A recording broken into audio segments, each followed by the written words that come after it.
السلام علیکم۔ آج کا جو ہمارا ٹاپک ہے اس کا نام ہے اپنی تلاش۔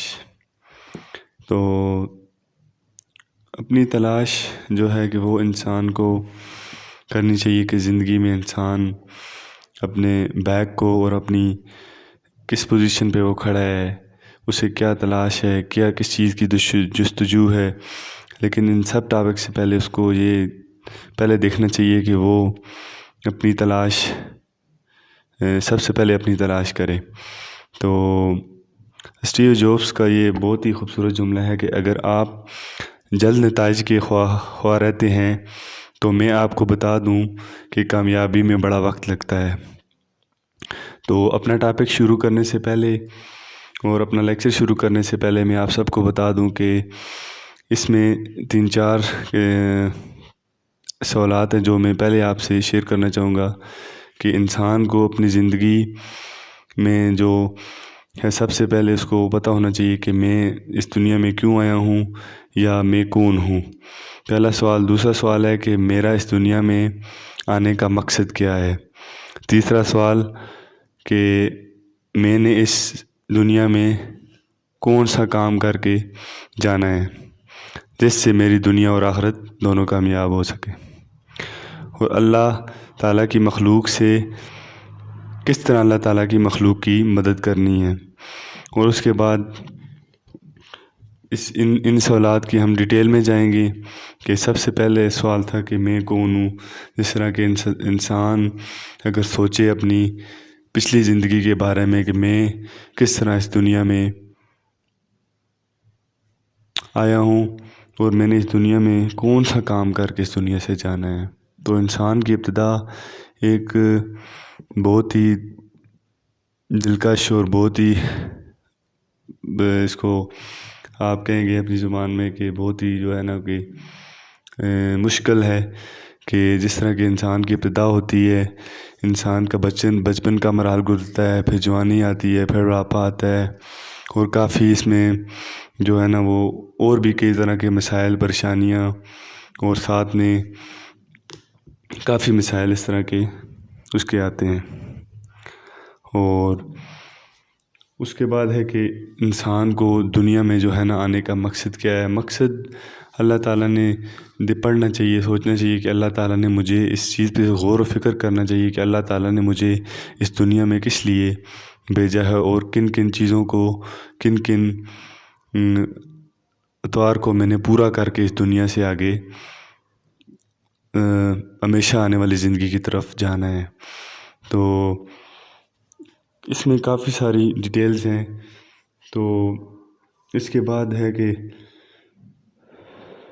میں نے اللہ تعالیٰ کی بنائی ہوئی مخلوق کی کس طرح مدد کرنی ہے۔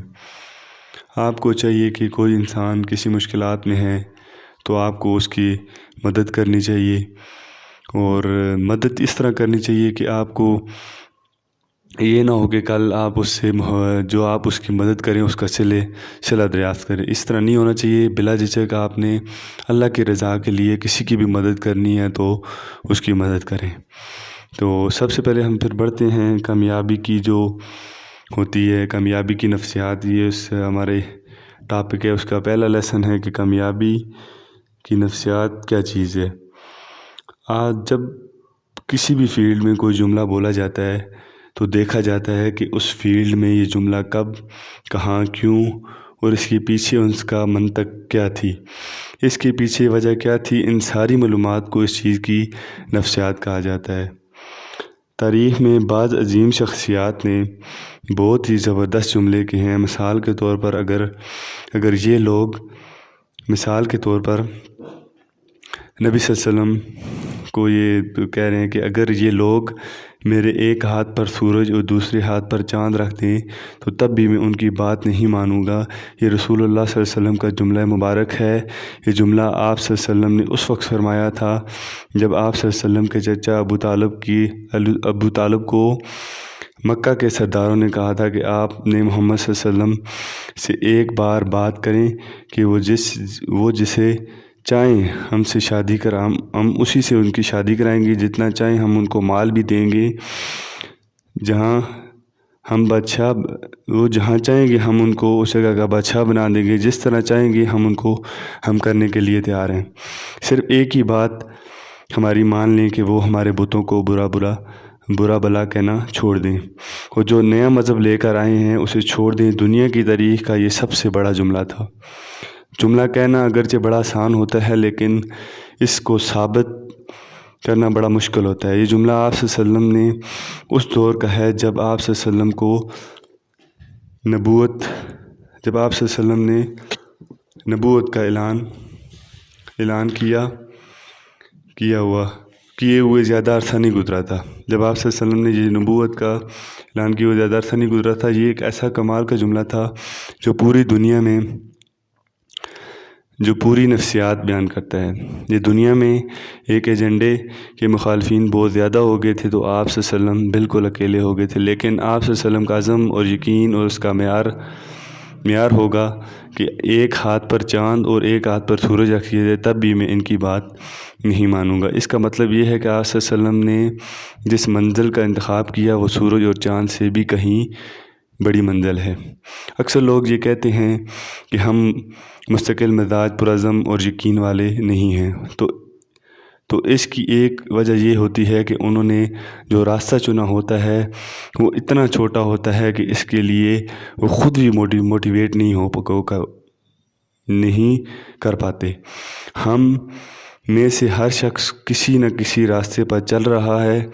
ہم جس راستے پر چل رہے ہوتے ہیں اس کی قیمت بھی ادا کر رہے ہوتے ہیں۔ غور کیجئے تو آپ کو پتہ چلے گا کہ ہم جو کچھ بھی چاہتے ہیں اس کی قیمت ادا نہیں کر رہے ہوتے۔ جب بڑی منزل کے لیے ہماری سوچ، ہمارا نفس، ہماری عادتیں، ہماری جبلت کا اس کے ساتھ ہم آہنگ ہونا ضروری ہوتا ہے، تبھی ہم بڑے جملے کہنے کے قابل ہو پاتے ہیں۔ اللہ تعالیٰ قرآن پاک میں فرماتا ہے تمہارے لیے بہترین نمونہ تمہارے نبی صلی اللہ علیہ وسلم ہے۔ لقد کان لکم رسول اللہ اسوۃ الحسنہ۔ اس کا مطلب یہ ہے کہ آپ کو رسول اللہ صلی اللہ علیہ وسلم کی پیروی کرنی پڑے گی۔ ہمارے کامیابی کی یقین دہانی صرف ایک بات سے ہوتی ہے کہ ہماری خواہش جنون میں بدل جائے۔ آج کے دن اور منزل کے درمیان فاصلہ ختم تب ہی ہوتا ہے جب آپ کے پاس جنون ہو، لیکن کیونکہ جب جنون اگر ہے تو آپ کی قربانی بھی دیں گے، محنت بھی کریں گے، لوگوں کو پرواہ بھی نہیں کریں گے، اور ایک دن منزل مل جائے گی۔ جنون واحد شے ہے جو راستہ گزار دیتا ہے۔ یہ شے ہے کہ رہبر بھی آپ کے خود آ کر رہنمائی کرنے لگتے ہیں۔ وہ شے ہے کہ اگر آپ گھر سے نکلتے ہیں تو منزل آپ کو سلام کرتی ہے۔ اس کے بعد ہمارا نیکسٹ جو آگے اس کا اپنی تلاش کا یہ پوائنٹ ہے، اس کا نام ہے کہ کامیابی کا ارتقاء۔ لیسن 2 ہے کامیابی کا ارتقاء۔ ڈرون کہتے ہیں کہ اگر وہی بڑھ سکتا ہے جو تبدیلی کو قبول کرتا ہے۔ وہ مزید کہتا ہے کہ طاقتور بھی مر جاتے ہیں جیسے ڈائناسور جو انتہائی طاقتور اور ویکل تھے، مگر اب دنیا میں نہیں ہے۔ دنیا کی سب سے پرانی مخلوق میں جو ابھی تک زندہ ہے کاکروچ ہے۔ اس کی وجہ یہ ہے کہ یہ بدترین حالت میں بھی رہتا ہے۔ حیاتیات بتاتی ہے کہ لال بیگ کاکروچ ہر سال اپنی جینیاتی ہیت میں تبدیلی لاتے ہیں۔ اس کی مثال یہ سبق دیتی ہے کہ جو مشکل حالات اور تبدیلی کو قبول کرتے ہیں وہ زندہ رہتے ہیں۔ ذہین ترین بچوں کو دیکھا گیا ہے کہ وہ 15-20 سال بعد بھی وہیں کے وہیں ہوتے ہیں۔ اس کی وجہ ان کی ذہانت میں کمی نہیں ہوتی بلکہ انہوں نے ارتقاء نہیں کیا ہوتا، انہوں نے وقت اور حالات کی تبدیلیوں کو قبول نہیں کیا ہوتا۔ تمام ناکام لوگ کا فکری ارتقاء نہیں ہوا ہوتا، یا یوں کہہ لیجئے کہ وہ اس کے لیے ناکام ہو جاتے ہیں، انہوں نے اپنی فکر اور ارتقاء نہیں دیا ہوتا، اس لیے وہ بہتر نہیں ہو رہے ہوتے، وہ پروگریسو نہیں ہوتے اور تبدیلی قبول نہیں کر پاتے۔ ایک ہی آنے والی رکاوٹ کا جواب مختلف ہوتا ہے۔ کوئی آنے والی کنکر کو اختتام سمجھتا ہے تو کوئی آنے والے پہاڑ سے بھی راستہ بنا کر گزر جاتا ہے۔ جو زندگی جو زندگی میں ارتقاء کے عمل سے گزرتا ہے بہتر ہوتا ہے۔ ترقی وہی کرتا ہے جو خود کو بہتر کرتا ہے۔ ہماری سوچ کا معیار بہتر ہونا چاہیے، ہماری سوچ ایک جگہ رکنی نہیں چاہیے۔ اگر ہمیں کوئی بات سمجھ نہیں آ رہی تو اس کا مطلب یہ نہیں کہ وہ غلط ہے۔ جب تک ہم نیا سوچنے کی طرف نہیں آئیں گے بہتری نہیں آئے گی۔ دنیا میں سب سے زیادہ تحقیق انسان کے مزاج پر ہوئی ہے۔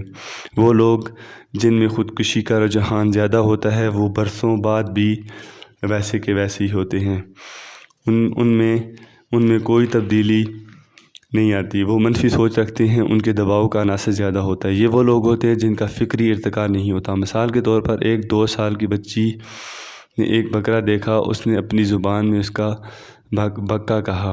چند دن بعد پھر اس نے ایک گدھے کو دیکھا، اس نے کہا یہ بڑا بکا ہے۔ پھر کچھ دن بعد اس نے راہ جاتے کسی جانور کو دیکھا تو وہ جو بکرا سا چھوٹا تھا اس نے کہا یہ چھوٹا بکا ہے۔ غور کیجیے کہ جس نے دیکھا بکا ہے تو وہ ہر ایک جانور کو بکا سے جوڑے گا۔ جب ہم ارتقاء کے عمل سے گزرتے ہیں تو منفیت کم ہونا شروع ہو جاتی ہے، ہمیں اپنی کم علمی اور لا علمی کا احساس ہونے لگتا ہے، پھر کسی کی بات کا برا نہیں مناتے، حساسیت کم ہو جاتی ہے اور ہم کسی کی رائے کو ہم کسی کی اچھی رائے اور بری رائے سن سکتے ہیں۔ اس کے بعد ہمارا نیکسٹ جو لیسن ہے وہ ہے پرانی روایات۔ دنیا میں کتنے لوگ ایسے ہیں جو دوسروں کی دیکھا دیکھی ناکام ہو رہے ہیں، جو کہ مطلب کہ ایک دوسرے کو انسان دیکھتے ہیں کہ دوسرا بندہ کیا کر رہا ہے اور میں کیا کر رہا ہوں، اس طرح دیکھا دیکھی بھی لوگ کئی طرح ناکام ہو رہے ہیں۔ ایک بہت بڑی تعداد ایسی ہے جس کے پاس سمت نہیں ہے۔ ایسے لوگ بھی میں نے دیکھے ہیں جن کے پاس کوئی رائٹ ڈائریکشن نہیں ہے، صحیح ان کے پاس سمت نہیں ہے جس پہ وہ اپنی زندگی آگے گزار سکیں اور کام کر سکیں۔ وہ بغیر سمت کے جو ہے نا وہ کوشش میں لگے ہوتے ہیں کہ بہت سارے لوگ ایسے ہیں جن کے پاس ان کی زندگی کا کوئی مقصد ہی نہیں ہے۔ بہت سے ایسے ہیں جنہیں اپنا پتہ ہی نہیں ہے کہ انہوں نے کبھی اپنے آپ کو جانا ہی نہیں۔ بہت سے ایسے جو دوسروں کی مدد نہیں کرنا چاہتے۔ یہ تمام لوگ عام ہیں اور عام لوگوں والی زندگی جینا کوئی بڑی بات نہیں ہوتی۔ جو بچے چھوٹی عمر میں پڑھائی کے بجائے آوارہ گردی کرتے ہیں، وقت ضائع کرتے ہیں، زندگی میں عام لوگوں میں شامل ہو جاتے ہیں، جبکہ جنہوں نے کچھ بننا اور کچھ کر کے دکھانا ہوتا ہے وہ موجودہ روایات کو توڑتے ہیں اور آگے نکل جاتے ہیں۔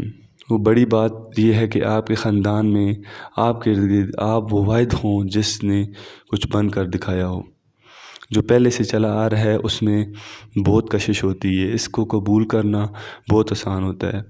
جو سڑک بنی ہوئی ہے اس پر گاڑی چلانا آسان ہوتا ہے، جبکہ جو سڑک بنی نہ ہو اس پر گاڑی چلانا بہت مشکل ہوتا ہے۔ دریا کے بہاؤ کے ساتھ بہنا سبھی کو آتا ہے، پتہ تو جب چلتا ہے جب دریاؤں کے بہاؤ کے خلاف چلا جاتا ہے۔ لوگ آسان کام کرنا چاہتے ہیں، وہ مشکل کام کرنا پسند ہی نہیں کرتے۔ نیا راستہ بنانا اور اس کی راہ پر چل کر دکھانا بہت بڑا کام ہے، مگر بہت مشکل بھی ہے۔ کسی نے کیا خوب کہا کہ جنہیں راستہ نہیں ملتا اگر وہ سچے ہوں تو وہ راستہ خود بنا لیتے ہیں، لیکن جو جھوٹے ہوں ان کو راستہ مل بھی جائے تو وہ نہیں چلتے، کیونکہ وہ راستے پر چلنا ہی نہیں چاہتے۔ ہمارے معاشرے میں منفی سوچ بہت عام ہے۔ لوگ منفی سوچتے ہیں، ہمارا دوسرا آدمی تنقید کرنے میں مگن ہے، بغیر کسی وجہ گلہ کر رہا ہے،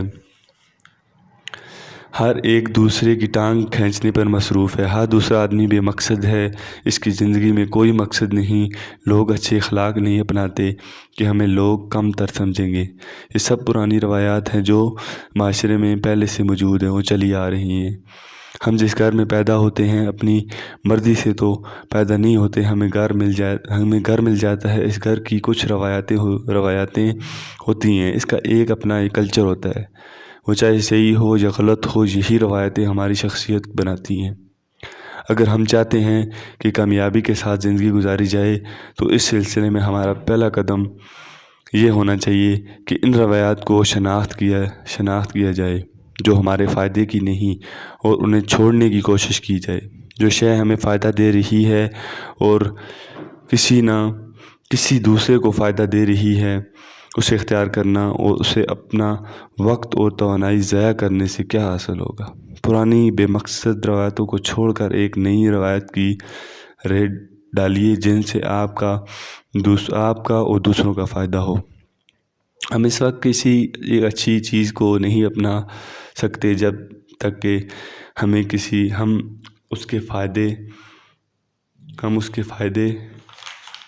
کے فائدے کے متعلق پتہ نہیں ہوگا۔ یہ تو کوئی بات نہ ہوئی کہ ہمارے والد صاحب ناکام تھے اور میں بھی ناکام ہو جاؤں۔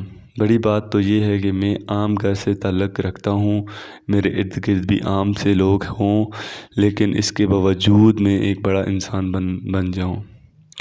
نقطہ آغاز ہمارا نیکسٹ لیسن ہے۔ اصل یہ دیکھنا ہے کہ اگر آج کوئی بلندی تک پہنچا ہے تو اس نے اپنے آپ آغاز کہاں سے کیا۔ مثال کے طور پر ایک آدمی کہتا ہے کہ میں نے اپنا مکان بنایا ہے۔ دیکھا جائے تو یہ بہت بڑی بات نہیں، گھر تو سبھی کے لوگوں کے ہوتے ہیں، لیکن اہم بات یہ ہے کہ اس کے خاندان میں پہلے کسی نے اپنا گھر نہ بنایا ہو تو یہ اس کے لیے بہت بڑی بات ہوگی۔ عام چیز ہر جگہ دستیاب ہوتی ہے جب نایاب چیز جگہ جگہ دستیاب نہیں ہوتی۔ اس طرح معاشرے میں کوئی خوبی ایسی ہو جو سب میں نہ پائی جائے وہ نایاب ہوگی۔ نایاب چیز قیمتی ہوتی ہے۔ اگر آپ معاشرے کی جاری روایتوں کو توڑتے ہیں اور کوئی ایسی خوبی اپناتے ہیں جو معاشرے میں نہیں تو پھر آپ کامیاب ہیں۔ جو بچہ لائق ہے وہ کتابیں نہیں کھولتا، محنت نہیں کرتا، وہ کامیاب نہیں ہوگا۔ جب ایک بچہ جو کتابیں کھولتا ہے، محنت کرتا ہے، دن رات ایک کرتا ہے، خواہ وہ تندور پر روٹیاں ہی کیوں نہ لگاتا ہو، وہ کامیاب ہو جاتا ہے، پھر وہ نایاب ہو جاتا ہے۔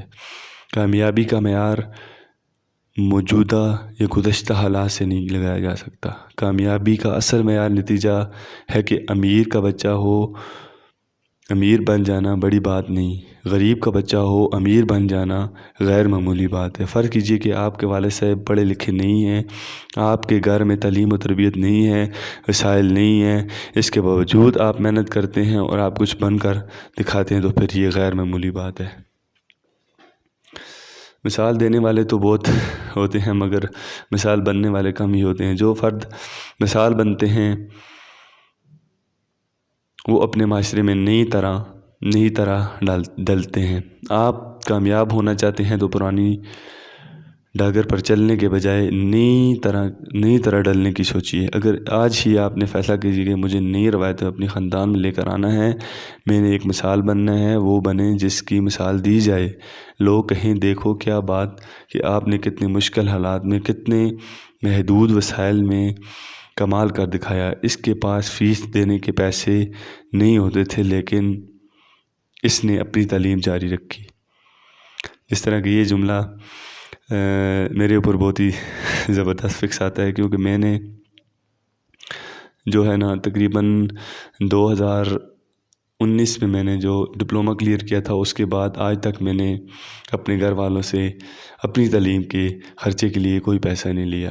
2019 سے لے کر تقریباً 2 سال تک میں نے راولپنڈی میں الیکٹریکل کا پریکٹیکل کام کیا ہے، اور اس سے جو آمدنی آتی تھی اس سے میں نے جو ہے نا اپنے یونیورسٹی کی فیس بھی پے کرتا تھا اور اپنے جیب کی خرچ بھی چلاتا تھا۔ یہ بات جو ہے نا یہ مجھے بہت اچھی لگی اور یہ بات میرے اوپر بڑی فکس آئی۔ لیکن دنیا میں سب سے بڑی مثال ہے حضور اکرم صلی اللہ علیہ وسلم کی ذات مبارکہ کی ہے۔ عرب کا وہ معاشرہ جہالت کی گہرائیوں میں گرا ہوا تھا۔ لوگ اپنی بیٹیوں کو زندہ دفنایا کرتے تھے۔ اخلاق نام کی چیز نہیں تھی، بے ایمانی بددیانتی کی انتہا تھی۔ لوگوں میں شائستگی نہیں تھی، لوگ برہنہ ہو کر خانہ کعبہ کا طواف کیا کرتے تھے، وہ اپنی ماں کا احترام نہیں کیا کرتے تھے۔ یہ نبی صلی اللہ علیہ وسلم کے دور کی بات میں آپ کو بتا رہا ہوں۔ اپنی بیوی بچوں کی طرف دھیان نہیں دیتے تھے، ان کی تربیت کو اہم نہیں سمجھتے تھے۔ اس وقت جہالت اتنی زیادہ تھی کہ اگر اس وقت کی جہالت کو مثال کے طور پر بھی سمجھنا چاہیے تو یہ سمجھ نہیں سکتے کہ بیٹی پیدا ہونا اور اس سے زندہ درگور کر دینا، اور کہاں حضور اکرم صلی اللہ علیہ وسلم کی ذات مبارکہ جنہوں نے مثال قائم کی کہ انہوں نے ہر چیز کو بدل کر رکھ دیا۔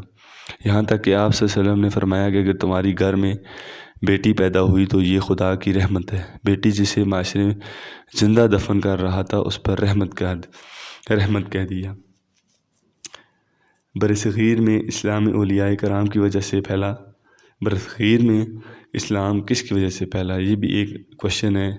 تو اسلام جو ہے نا وہ اولیاء کرام کی مدد سے پھیلا۔ یہ بات بالکل درست ہے کہ اس کے ساتھ مسلمان تاجروں کی وجہ سے بھی اسلام پھیلا۔ مسلمان تاجر اتنے ایماندار اور دیانتدار تھے کہ ہندو متاثر ہو جاتے۔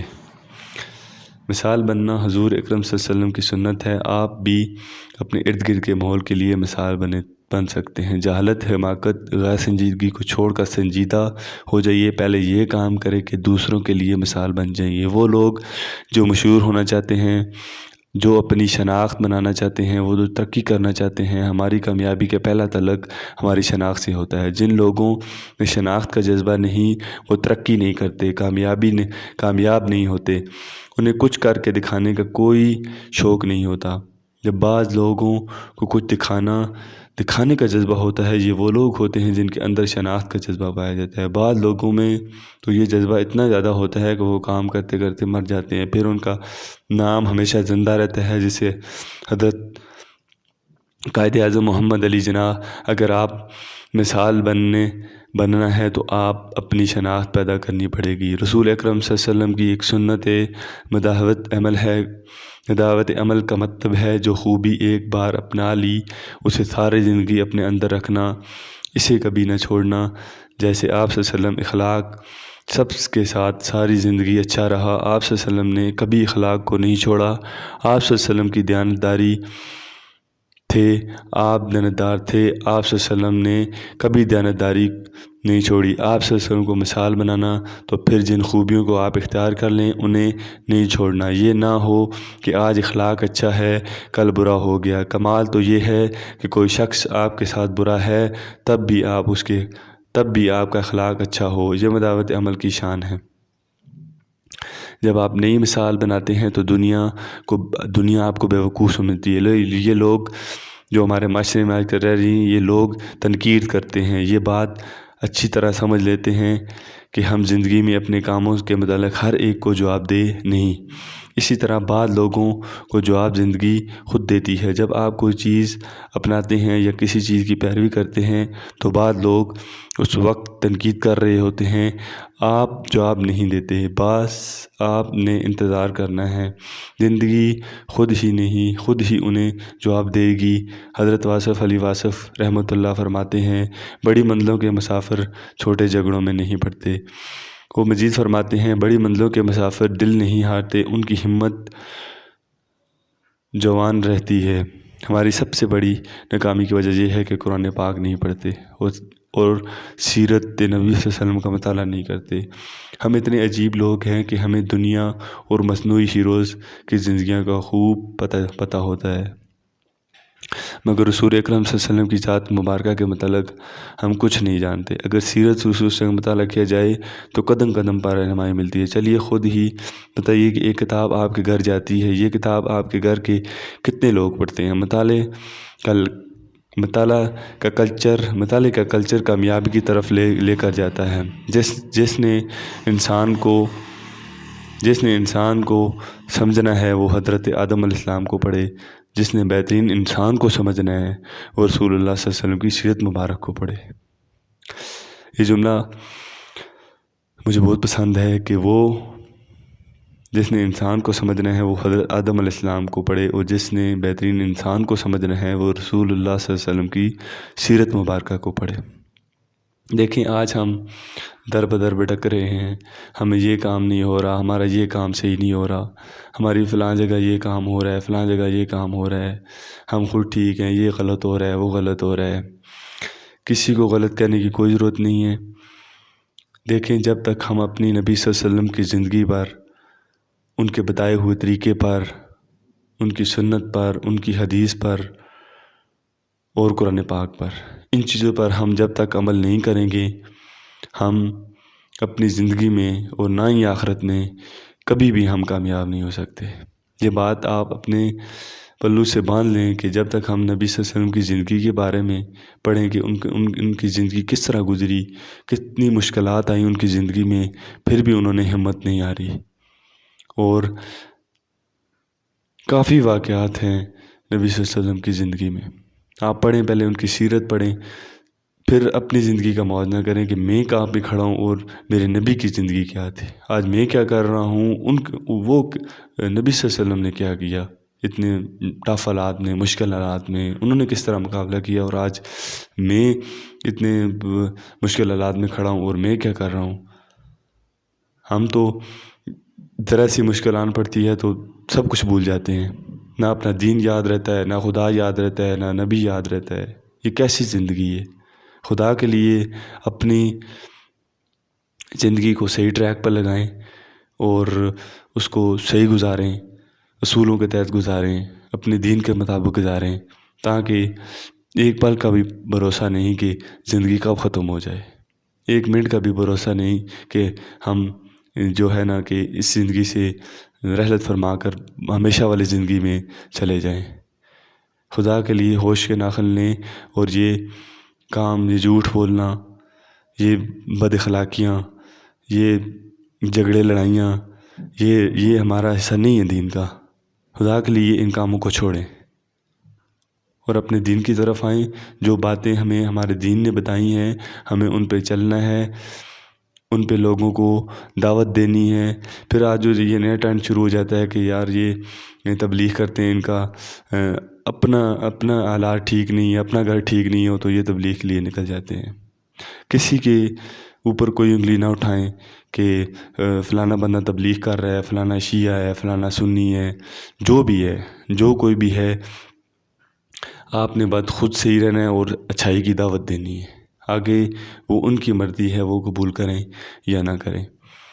مجھے ایک بہت بڑا زبردست واقعہ یاد آ گیا کہ نبی صلی اللہ علیہ وسلم جب بیٹھے تھے تو آپ کے پاس کچھ صحابہ بھی بیٹھے تھے، تو آپ کے پاس سے نا ایک جنازہ گزرا، تو آپ صلی اللہ علیہ وسلم فوراً کھڑے ہو گئے تو صحابہ نے پوچھا کہ یا رسول اللہ صلی اللہ علیہ وسلم، یہ تو ایک کافر کا جنازہ جا رہا ہے، آپ کس طرح جو ہے نا اس کے جنازے میں عیادت کے لیے کھڑے ہو گئے؟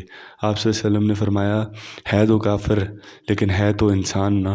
دیکھیں ہمیں کتنا بڑا اس سے سبق مل گیا کہ ہم آج ایک مسلمان کو مسلمان کافر کہہ رہا ہے۔ یہ کتنی بڑی غلط بات ہے کہ وہ ایک کافر کے جو جنازہ گزر رہا ہے ان کے سامنے سے، وہ ان کے جنازے کی عقیدت کی، اس کی احترام، انسانیت کے احترام کے لیے وہ کھڑے ہو گئے، اور جنازہ جب گزر گیا اس کے بعد بیٹھے۔ پھر صحابہ کو فرمایا کہ صحابہ، انسانیت جو ہے، انسانیت بہت بڑی چیز ہے، تو لہٰذا ہمیں ان کی زندگی سے سیکھنا ہے، ان کی زندگی پہ چلنا ہے۔ تو ہمارا آگے نیکسٹ لیسن ہے کہ شاندار کامیابی حاصل کرنے والوں کا راز۔ اس دنیا میں انسانوں کی ایک بہت بڑی تعداد ہے، جیسے آتی ہے ویسے ہی چلے جاتی ہے۔ وہ یوں زندگی گزارتے ہیں جیسے کہ گویا وہ کبھی زندہ نہ تھے، جبکہ بعض لوگ آتے ہیں اور ان کے نام ہمیشہ کے لیے زندہ رہتے ہیں۔ کیوں رہتے ہیں؟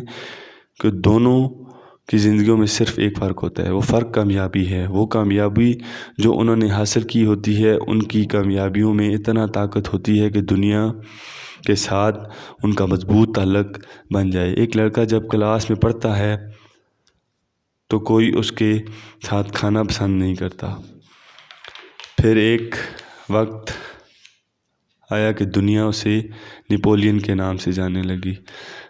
جب اس کے پیچھے وجہ تلاش کی گئی تو پتہ چلا کہ اس کی زندگی میں ایک ایسی محرومی تھی جس نے اسے اتنا بڑا انسان بنا دیا۔ دنیا کے جتنے بھی بڑے فلسفی وہ کہتے ہیں کہ محرومی، کمی یا پھر احساس کمتری اتنی طاقتور چیز نہیں کہ اگر یہ کسی کے پیچھے پڑ جائے تو وہ عام انسان کو خاص بنا دیتی ہے، بشرطیہ کہ وہ آدمی ان نعمتوں کی قدر کرے۔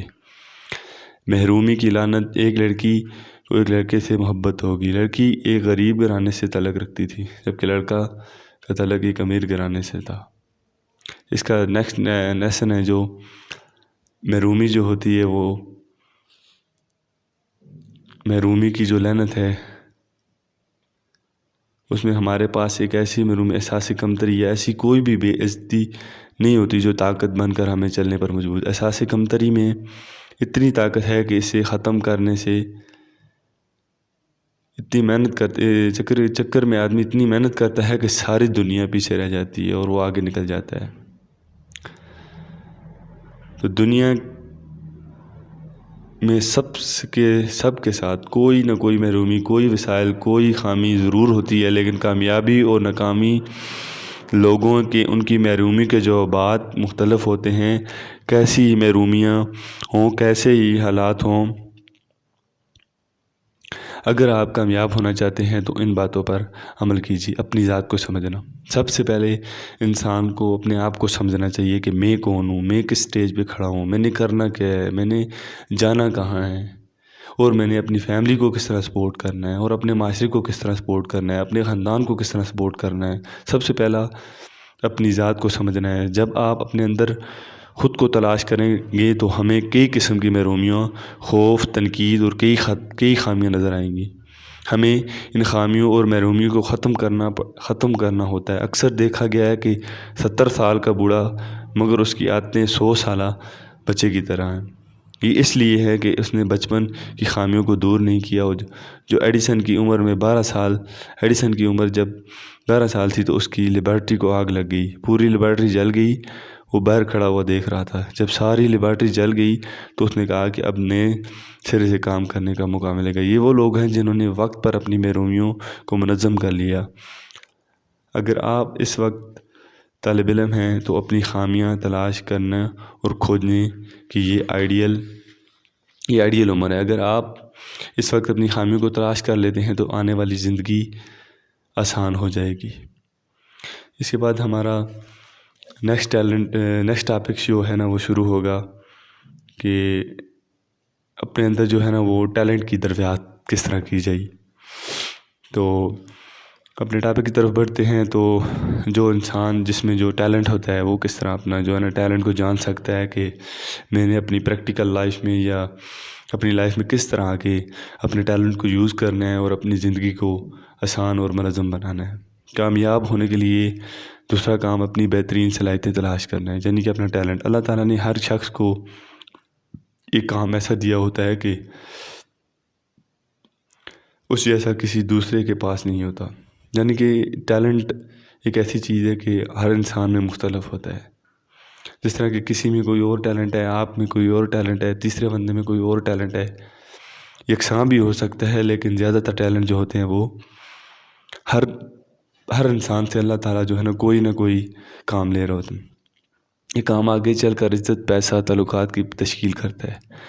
ہمیں اس کام کو تلاش کرنا پڑتا ہے، جب وہ مل جائے تو پھر اسے پالش کرنا ہوتا ہے۔ جب ہمیں پتہ لگ جائے کہ ہمارے اندر ٹیلنٹ کیا ہے تو ہمیں اس کو پھر پالش کرنا ہوتا ہے۔ اگر وقت پر مل جائے تو تھوڑا تھوڑا روز اسے پالش کرنا چاہیے۔ ایک تحقیق کے مطابق اگر کسی انسان میں بہترین زندگی صلاحیت کو 10,000 گھنٹے دے گے تو وہ عام انسان سے خاص ہو جاتا ہے، وہ اس کا اسپیشلسٹ بن جاتا ہے۔ یہ ریسرچ کی گئی ہے کہ ایک آدمی اپنی زندگی کے جو 10,000 گھنٹے ہیں، اگر 1 گھنٹہ 10,000 گھنٹے جو ہے نا وہ کسی ایک کام میں لگاتا ہے، یعنی کہ اپنی پوری زندگی میں، یعنی کہ ایک دن میں اگر 1 گھنٹہ بھی بندہ یا آدھا گھنٹہ بھی لگاتا ہے تو یہ تقریباً 10,000 گھنٹے جب وہ مکمل کرتا ہے اسی کام میں جس میں وہ ڈیلی 1 گھنٹہ لگاتا ہے، تو وہ اس کا اسپیشلسٹ بن جاتا ہے، کیونکہ وہ ماہر ہو جاتا ہے اس کام کے لیے۔ جس کے پاس ہتھیار ہوتا ہے وہ اس سے چھپا کر رکھتا ہے، وہ کسی کو نظر نہیں آتا، لیکن اس ہتھیار کی وجہ سے اسے پراعتماد نظر آتا ہے۔ مثلاً جس کو تیرنا آتا ہے وہ سوئمنگ پول میں جا کر خوشی تیرنا شروع کر دیتا ہے۔ یہ بھی دیکھیں ٹیلنٹ ہے۔ جب جسے تیرنا نہیں آتا وہ ڈرے گا میں ڈوب جاؤں گا۔ یہ اس لیے کہ جس کے پاس صلاحیت ہوتی ہے اسے وہ کام کرتے ہوئے ڈر نہیں لگتا، اور جس کے پاس صلاحیت نہیں ہوتی اسے خوف ہوتا ہے کہ یہ کہیں مجھے یہ نقصان نہ پہنچ جائے اس سے۔ ہمارا ٹیلنٹ ہمارے اندر اعتماد پیدا کرتا ہے۔ جب ہم اپنے ٹیلنٹ کی طرف تھوڑا سا متوجہ ہوتے ہیں تو پہلے سے تیار ہوتا ہے۔ ہم اپنے اندر ٹیلنٹ کے متعلق تھوڑا سا سنجیدہ ہو جائیں تو اس سے آسانی کے ساتھ تلاش کیا جا سکتا ہے۔ ہمارے ساتھ سب سے بڑا مسئلہ ہماری ڈگری ہوتی ہے، مگر اس ڈگری کے مطابق ٹیلنٹ نہیں ہوتا۔ ہم زندگی کا ایک بہت حصہ ڈگری کے پیچھے لگا دیتے ہیں، اور یہ نکلتا ہے کہ ہمارے ہاتھ ٹیلنٹ نہیں ہوتا۔ تاریخ اٹھا کر دیکھ لیجئے کہ زیادہ تر کامیاب ترین افراد نے اسکول، کالج یا یونیورسٹی کو چھوڑ دیا کیونکہ انہوں نے ڈگری کے حصول کی کوشش کرنے کے بجائے اپنے اندر ٹیلنٹ کو دریافت یعنی کہ بڑھنے کی مشقت کی، یعنی کہ اپنے اندر ٹیلنٹ کو دریافت کرنے کی کوشش کرتے رہے، وہ اسکول کالج کے پیچھے نہیں بھاگتے رہے۔ عملی زندگی میں ڈگری کام نہیں کرتی، مہارت نتیجہ نہیں دیتی۔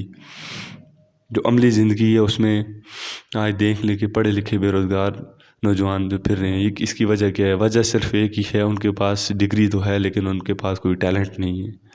ہمارے اسکول ماشاءاللہ اس حد تک ہیں کہ تعلیم کے لیے بچے جو جاتے ہیں، پہلے تو اساتذہ کا مسئلہ تھا، ابھی اساتذہ کا مسئلہ حل ہوا ہے، تو ابھی جو ہے ان کو تعلیم نہیں دی جا رہی۔ تو سب سے پہلے تو یہ ہے کہ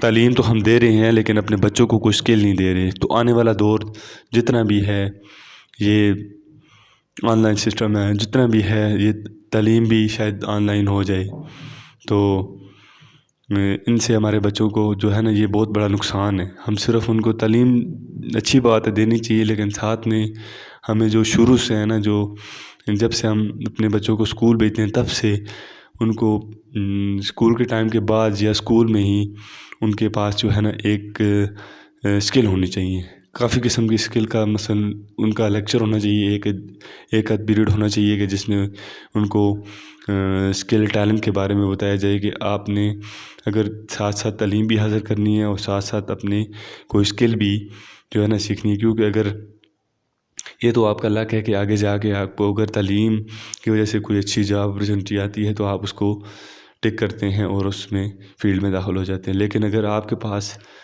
جو آج کل جو سب سے زیادہ مسئلہ دیکھا جا رہا ہے کہ آپ کے پاس ڈگری تو ہے لیکن آپ کے پاس ٹیلنٹ نہیں ہے، تو آپ بے روزگار ہیں۔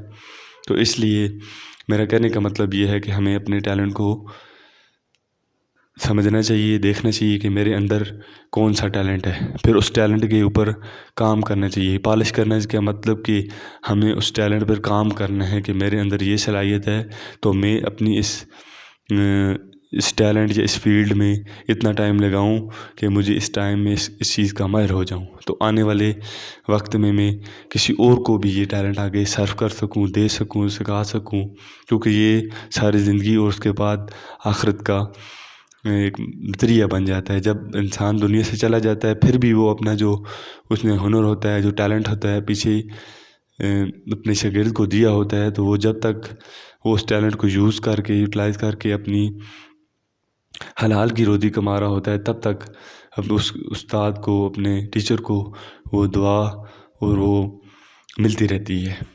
تو پھر ہمارا نیکسٹ جو ٹاپک ہے وہ ہے کامیابی کی اخلاقیات، یعنی کہ کامیابی کے اندر آپ نے کون سی اخلاقیات کو اپنانا ہے۔ کامیابی دو طرح کی ہوتی ہے، ایک دنیا کی کامیابی اور دوسرا آخرت کی کامیابی۔ آپ کو ایک کامیابی کے لیے نہیں پیدا کیے گئے، آپ ایک کامیابی کے لیے پیدا نہیں کیے گئے۔ یہ تو ہماری کم فہمی ہے کہ ہم نے آخرت کی کامیابی کو ہی کامیابی سمجھا ہے۔ آپ تو روز ہر نماز کے بعد یہ دعا مانگتے ہیں کہ اے اللہ ہمارے رب، ہمیں دنیا میں بھی کامیاب دے اور آخرت میں بھی کامیابی عطا فرما، اور ہمیں آگ کے عذاب سے بچا۔ ہم کی تو دعا شروع ہی دنیا سے ہوتی ہے اور اس کا اختتام آخرت پر ہوتا ہے۔ یعنی کہ کامیابی انسان دو طرح کی مانگتا ہے اللہ تعالیٰ سے، ایک دنیا کی اور ایک آخرت کی۔ دنیا کی وہ بھی ٹھیک ہے، لیکن آخرت جو ہماری حقیقی اور مستقل جو زندگی ہے وہ ہماری آخرت ہے۔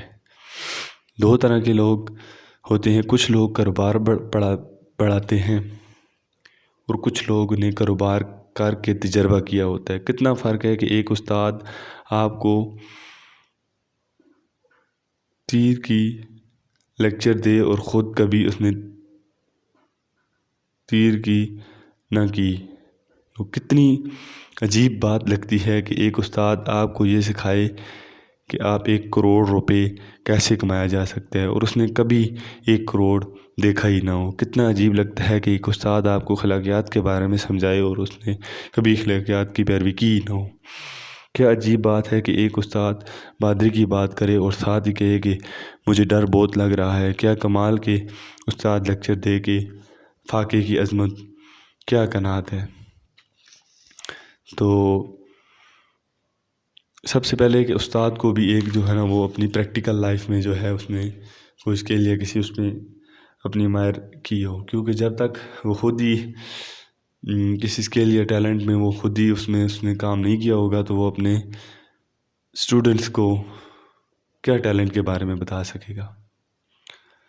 تو اتنا زیادہ ہم آج ہمارے معاشرے میں دیکھ رہے ہیں کہ لیکن میرے رسول اکرم صلی اللہ علیہ وسلم نے جو بات کہی اس میں کوئی تعداد نہیں، کیونکہ انہوں نے جو کہا کہ پہلے کر کے دکھایا۔ رسول اللہ صلی اللہ علیہ وسلم نے فرمایا دیانت دار تاجر 14 انبیاء اور صادقین کی صف میں کھڑا ہوگا۔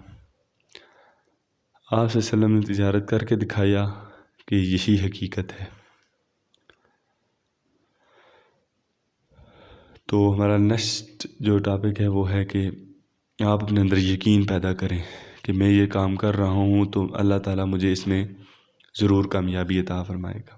موٹیویشن کہانی لکھنے کے لیے کردار بنانے پڑیں گے، اس کا ایک پلیٹ بنانا پڑے گا، اس کا ایک اختتام بھی بنانا پڑے گا، یعنی کہ آپ اگر ایک ٹیلنٹ کے پیچھے ہیں تو اس کی شروعات اور آغاز بھی آپ کو پتہ ہو، پھر اس میں ایک سبق اخذ کرنا پڑے گا، لیکن جس کی اپنی کہانی موجود ہو اس میں اتنی جلمیوں کی ضرورت نہیں ہوتی۔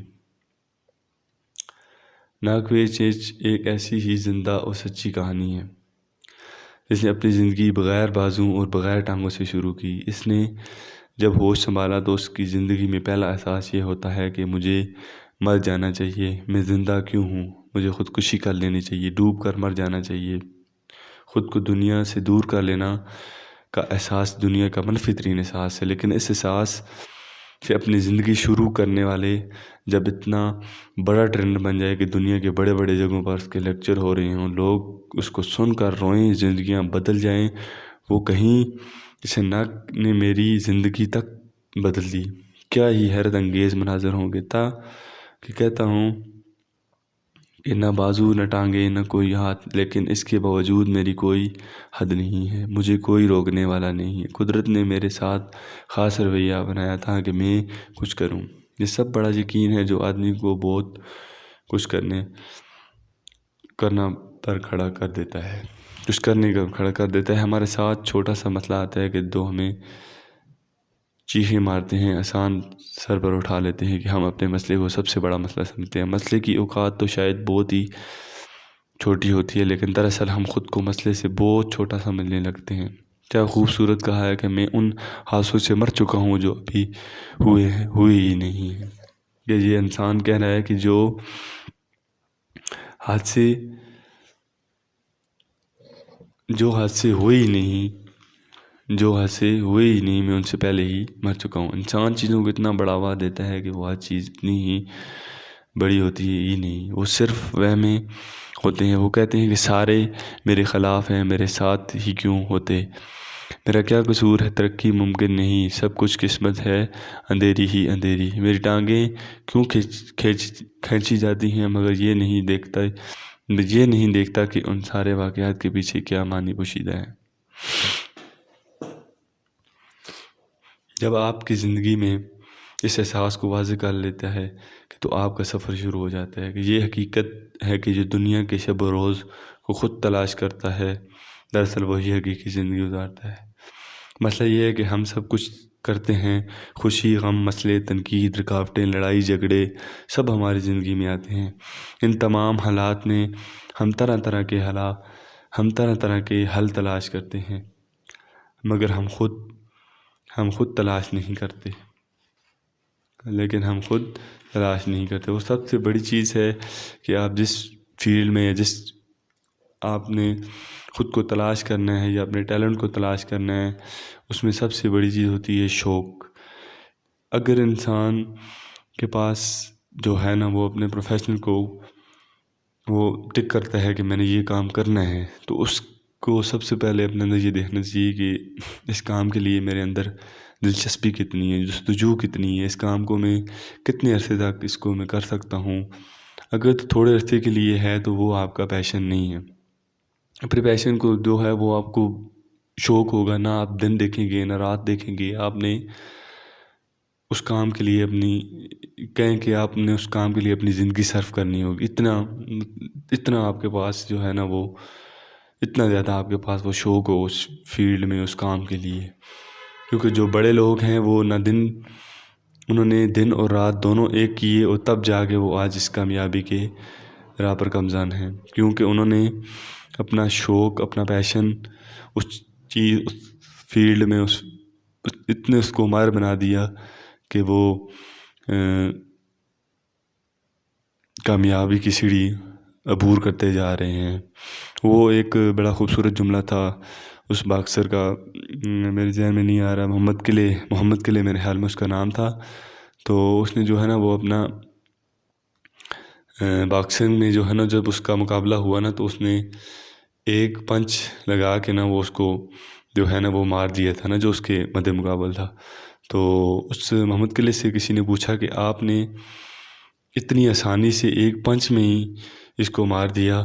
تو محمد قلعے نے بہت ہی خوبصورت اور بہت ہی عمدہ الفاظ کیے. اس نے کہا کہ آپ کو دنیا کو یہ دیکھنے میں صرف ایک پنچ نظر آ رہا ہے، لیکن اس پنچ کو بنانے میں میرے کتنا ٹائم صرف ہوا، کتنے سال لگے، کتنی محنت کی میں نے اس ایک پنچ کو بنانے کے لیے. دیکھیں اس کا وہ شوق، وہ پیشن کہ اس نے اپنا جو اس نے پنچ تیار کیا، کیا پتہ اس کے 20 سال لگے، 30 سال لگے، جو بھی ایسا لگا، لیکن اس نے اتنی اپنے آپ کو اتنا اس نے شوق رکھا، اس نے اس فیلڈ میں محنت کی، اور جب جا کے اس نے جو ہے نا وہ ایک پنچ سے اس اپنے مخالف کو جو ہے نا وہ شکست دی. تو ایک کہانی ہے شوق پہ کہ پریم جی نے کہا کہ میری کمپنی میں بھی کبھی پیسے کے پیچھے نہیں بھاگے، ہم ہمیشہ سکھ کے پیچھے بھاگتے ہیں اور پیسہ ہمارے پیچھے بھاگتا ہے. یہ کہانی ایک پریم جی کی ہے کہ انہوں نے کہا کہ ہماری کمپنی جو ہے نا وہ جو ہے پیسے کے پیچھے ہم نہیں بھاگتے، ہم سکھ کے پیچھے، یعنی کہ ہمیں سکون چاہیے، ہمیں پیسہ نہیں چاہیے. آج کل تو ہم نہ دن دیکھتے ہیں نہ رات دیکھتے ہیں، کہتے ہیں فلانا کام ہو اور ہمارے پیسے زیادہ ہوں. یہ الفاظ ایک ایسے کامیاب ترین کاروباری کے ہیں، اس کے برخلاف ہمیں سکھایا ہی یہ جاتا ہے کہ تم اس لیے پڑھ رہے ہو کہ تمہیں نوکری مل جائے، لڑکی اس لیے پڑھ رہی ہے تاکہ اس کا رشتہ اچھا مل جائے. جب ہمارے اہداف، ٹارگٹس اتنے چھوٹے ہوں گے تو پھر زندگی کہاں گزرے گی. خدا را اس کام کو کیجیے جس کے لیے اللہ تعالیٰ نے آپ کو پیدا کیا، تاکہ کام آپ کو کام نہ لگے. اگر کام آپ کو کام لگے گا اور آپ کے لیے بوجھ بن جائے گا تو اس کا مطلب ہے کہ آپ اپنا شوق کو دریافت نہیں کر سکے. کچھ نشانیاں یہ بھی ہیں کہ یہ جو اپنا شوق ہے، جب آپ اس میں کوئی وقت لگاتے ہیں تو آپ اس کو پہچان نہیں سکتے. آپ کہتے ہیں میرا وقت ضائع ہو رہا ہے، آپ کی ٹینشن بڑھ رہی ہے، پھر وہ آپ کا شوق نہیں ہے. آپ نے کاموں کا بوجھ اٹھایا ہوا ہے، اور زندگی جس کے لیے بوجھ ہوتی ہے وہ مردہ ہوتا ہے، صرف دفنانا باقی ہوتا ہے. مشہور فلم 3 ایڈیٹس کے آخری میں فوٹوگرافر اپنے والد سے کہتا ہے کہ فادر اٹس اوکے، پیسہ کما لوں گا لیکن وہ کروں گا جس میں میری تسلی ہے، میرا جذبہ ہے. یہ 3 ایڈیٹس جو ہے نا، یہ 3 دوست ہوتے ہیں، یہ ان کی کہانی ہے. یہ میں نے بھی فلم دیکھی ہوئی ہے. تو اس میں بہت ہی جو ہے نا وہ زبردست قسم کا اس نے جملہ اپنے والد صاحب کو کہتا ہے. یاد رکھیے کہ ہر ایک کے اندر میٹر لگا ہوا ہے جو یہ بتاتا ہے کہ آپ کا کام کیا ہے، جو بتاتا ہے کہ آپ کو کدھر جانا ہے. بعض اوقات زمانے کی تقدیر زمانے کی ہاتھ کی لکیریں پر نہیں، آپ کے ہاتھ کی لکیر پر لکھی ہوتی ہے. جناح کے ہاتھ کو دیکھا، جناح کے ہاتھ پر قوم کی تقدیر لکھی ہوئی تھی. تقدیر آپ کو بدلنی ہوتی ہے. آپ انتظار کر رہے ہوتے ہیں کہ کوئی مسیحا آئے تقدیر بدلے، جب کہ خدا نے آپ سے کام لینا ہے. عبدالستار ایدھی صاحب نہ ہوتے تو کتنے ہی لاوارث پڑے رہ جاتے، کتنے یتیم بے سہارا رہ جاتے. وہ کتنوں کے باپ بن کے گئے، کتنوں کے جنازوں کے کفن بن کے گئے، اور کتنوں کے لیے آسانی کا ذریعہ بن کے گئے. عبدالستار ایدھی کی جو زندگی کا جو ہے ان کا جو جس کام میں شوق تھا، پیشن تھا پروفیشنل میں، تو میں ان کا ذکر تھوڑی سی ڈیٹیل میں کر دیتا ہوں کہ عبدالستار ایدھی جو ہے وہ ایک کراچی کی گلیوں میں کاندھوں پہ اپنے 2 تھان رکھ کے بیچنے والا شخص ہے ایدھی۔ تو وہ جب ایک گلی سے گزرا اور اس کے کپڑوں کے تھان اس کے کاندھے پہ تھے، تو وہ جب بازار میں داخل ہوا تو اس کے سامنے 2 شخص کی لڑائی ہوگی۔ دوسرے شخص کو چھری ماری اور وہ مر گیا۔ پوری شہر جو ہے وہ ادھر جو موجود تھے لوگ پاس میں، وہ سب اس کو دیکھ رہے ہیں، کوئی اس کو اٹھا نہیں رہا۔ عبدالستار ایدھی وہ بھی اس واقعے کو دیکھ رہے ہیں اور وہ جاتے ہیں، اس کو اٹھاتے ہیں، ایمبولینس میں ڈالتے ہیں اور اسپتال میں لے جاتے ہیں۔ اس دن عبدالستار ایدھی نے یہ فیصلہ کیا، کپڑے کے 2 تھان انہوں نے رکھے اور یہ فیصلہ کیا کہ میں نے اپنا وقت اپنی قوم کی صحت کے لیے دینا ہے۔ تو انہوں نے اس دن ارادہ کیا اور آج ان کا ایک ویلفیئر ٹرسٹ بن گئی ہے، جو کہ پوری دنیا میں بلکہ ملک میں، ہمارے تو پورے ملک میں ایدھی کی جو ہے نا وہ جان چل رہی ہیں۔ تو دیکھیں، ایدھی صاحب سے کسی نے کوشچن بھی کیا کہ آپ کو، انہوں نے بتایا کہ مجھے جو ہے نا ایدھی بنانے میں سب سے بڑا کردار جو ہے نا وہ میری والدہ کا ہے۔ میری والدہ مجھے بچپن میں اسکول جاتے ہوئے 2 آنے دیتی تھی، کہتی تھی کہ ایدھی بیٹا، ایک آنا خود پہ خرچ کرنا ہے اور ایک آنا اپنے دوست پہ خرچ کرنا ہے۔ تو اس وقت میں اپنی والدہ کی یہ بات انہوں نے شیئر کی سوشل میڈیا پہ، اور انہوں نے کہا کہ اس بات نے مجھے جو ہے نا آج ایدھی بنایا۔ دیکھیں، اسکول جو ہوتے ہیں وہ صرف ہمیں تعلیم دیتے ہیں، تربیت جو ہوتی ہے وہ ہمیں گھر سے ملتی ہے، والدین سے ملتی ہے، ماں سے ملتی ہے۔ اگر ہمارے ماں باپ ہمیں حق حلال کما کے کھلاتے ہیں تو یہ ہو نہیں سکتا کہ انسان اپنے ٹریک سے اتر جائے، غلط راستے پہ اتر جائے۔ اگر اللہ نہ کرے وہ بھی جاتا ہے، غلط انسان جو ہوتا ہے وہ دوستوں سے، معاشرے سے غلط ہو بھی جاتا ہے، لیکن اگر اس کے حلق سے حلال کا لقمہ جو ہے نا وہ نیچے پیٹ تک گیا ہے، تو وہ اگر غلط ٹریک پہ جا بھی رہا ہے تو پھر بھی وہ انشاءاللہ، یہ مجھے اپنے اللہ پہ پوری امید ہے کہ وہ ایک نہ ایک دن آئے گا کہ وہ اپنے رائٹ ٹریک پہ، صحیح راستے پہ ضرور آئے گا، کیونکہ حلال کا لقمہ جو ہوتا ہے وہ زیادہ باری ہوتا ہے بنسبت کے حرام کے لقمے سے۔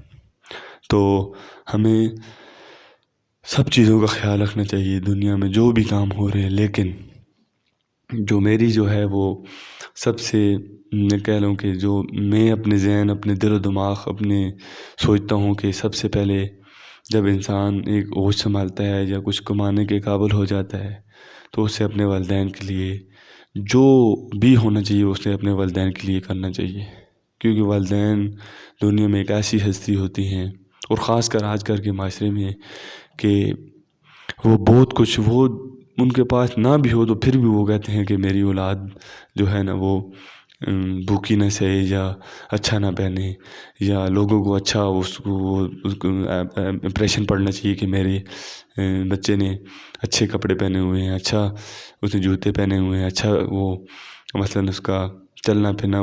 لیکن دیکھیں کہ والدین چاہتے ہیں کہ ہمیں ہر فیلڈ میں تمام لوگوں سے ہمیں اوپر دیکھنا چاہتے ہیں، تو پھر کل کو جو بچہ جوان ہوتا ہے تو وہ کہتا ہے کہ میرے ماں باپ نے میرے لیے کیا کیا، کتنی بڑی غلط بات، اور آخرت میں وہ کیا جواب دہ ہوگا کہ میرے اپنے والدین کے لیے میں نے یہ جملے کہے۔ تو خدا کے لیے ایسے الفاظ استعمال نہ کریں اپنے والدین کے لیے، جو کرتے ہیں میں ان سے بھی کہہ رہا ہوں کہ معافی مانگیں اپنے والدین سے اور ان کی خدمت کریں، کیونکہ ان کی خدمت میں ہی ہمارے رزق کی اضافیت ہے۔ تو خدا کے لیے اپنے یہ والدین کی جو ہے نا ان کی زندگی میں آسانیاں پیدا کریں۔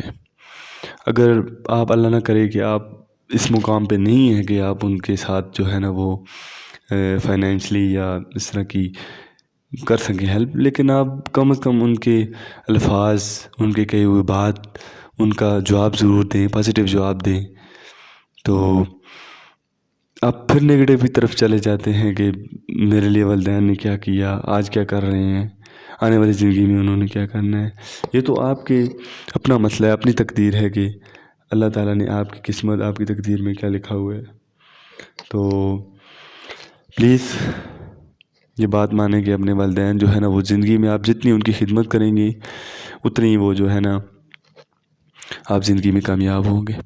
تو میرے نبی صلی اللہ علیہ وسلم نے بھی فرمایا کہ اگر میں نماز کے لیے کھڑا ہوتا اور مجھے میری ماں آواز دیتی تو میں نماز توڑ دیتا اور اپنی والدہ کی بات پہلے سنتا. دیکھیں ہمیں سب سے پہلے بھی میں کہہ چکا ہوں کہ ہمیں اپنی نبی صلی اللہ علیہ وسلم کی زندگی کو پڑھنا ہے. دیکھیں ہماری زندگی چند منٹ ہے، چند گھنٹے ہے، کوئی پتہ نہیں ہے، لیکن ہمیں اپنی نبی کی زندگی پڑھنی ہے کیونکہ وہ بہت ضروری ہے ہماری دنیا اور آخرت دونوں کے لیے. تو انہوں نے کر کے دکھایا کہ اپنے والدین کی خدمت اور ان کی بات کس طرح ماننی. آج کل والدین بیٹھے ہوں اور ساتھ بیٹا بیٹھا ہو تو وہ موبائل پہ مصروف ہوتا ہے، والدین جو بھی کہیں وہ اس کے سر سے اوپر سے جاتی ہیں. یہ کیسا معاشرہ ہے؟ خدا کے لیے ایسے معاشرے کی طرف نہ جائیں جس سے ہمیں نقصان اٹھانا پڑے، اور جس سے ہم آج نقصان اٹھا رہے ہیں. طرح طرح کے مسائل ہمارے گھروں میں، ہمارے معاشروں میں، ہمارے رشتوں میں آ رہے ہیں.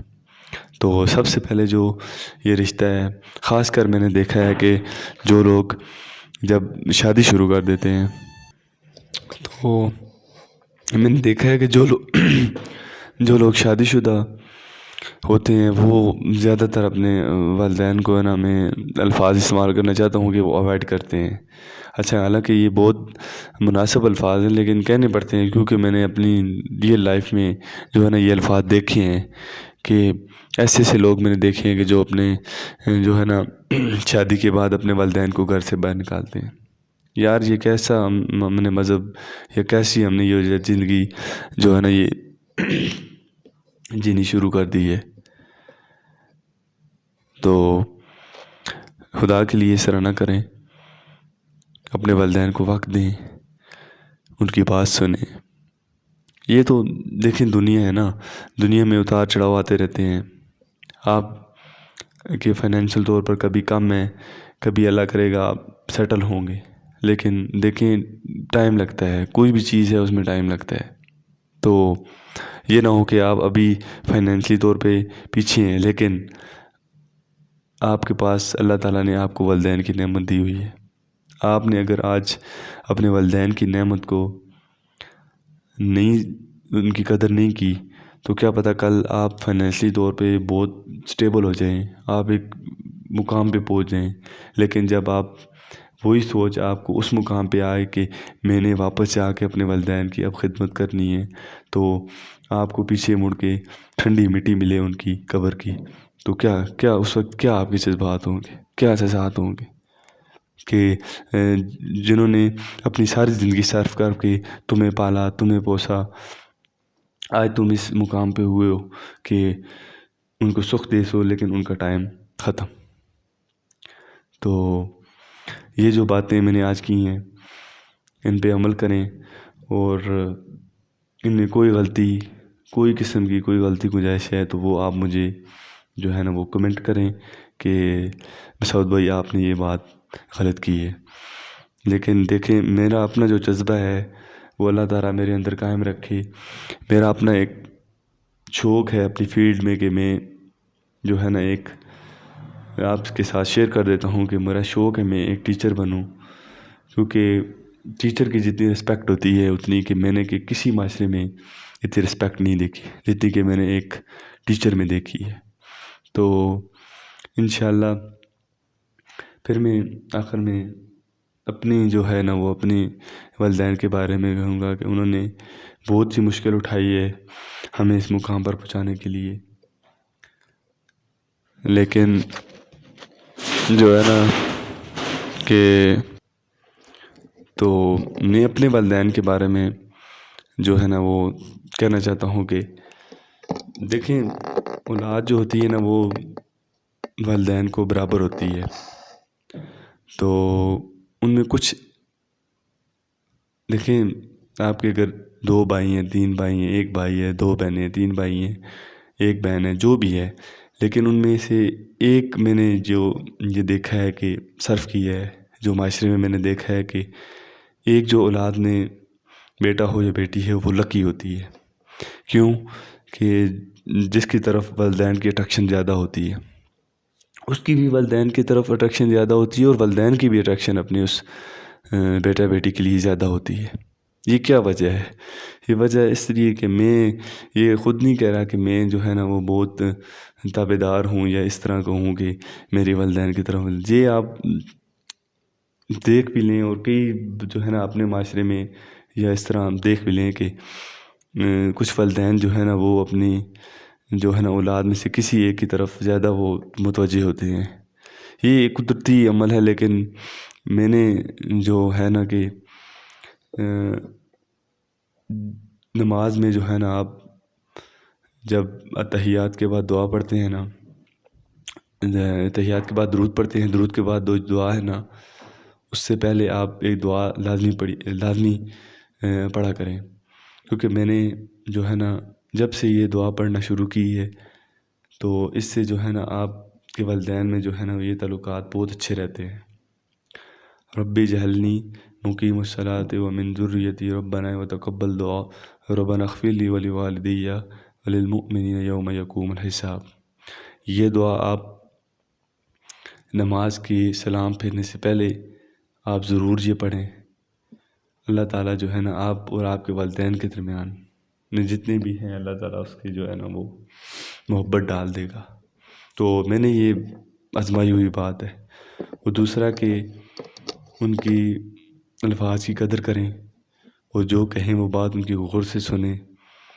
تو اللہ تعالیٰ مجھے اور آپ کو اپنے والدین کی صحیح معنوں میں خدمت کرنے کی توفیق عطا فرمائے۔ اور آج جتنی بھی باتیں میں نے کی ہیں، جتنا بھی میں نے یہ جو ہے نا آپ کہہ لیں کہ ایک لیکچر اس میں کہ دیا ہے، تو اس میں جو آپ کو اچھی باتیں لگتی ہیں وہ آپ ان کو اپنائیں، اور دعاؤں میں یاد رکھیے گا کہ اللہ تعالیٰ ہمیں جو ہے نا والدین کی نعمت سے محروم نہ کرے۔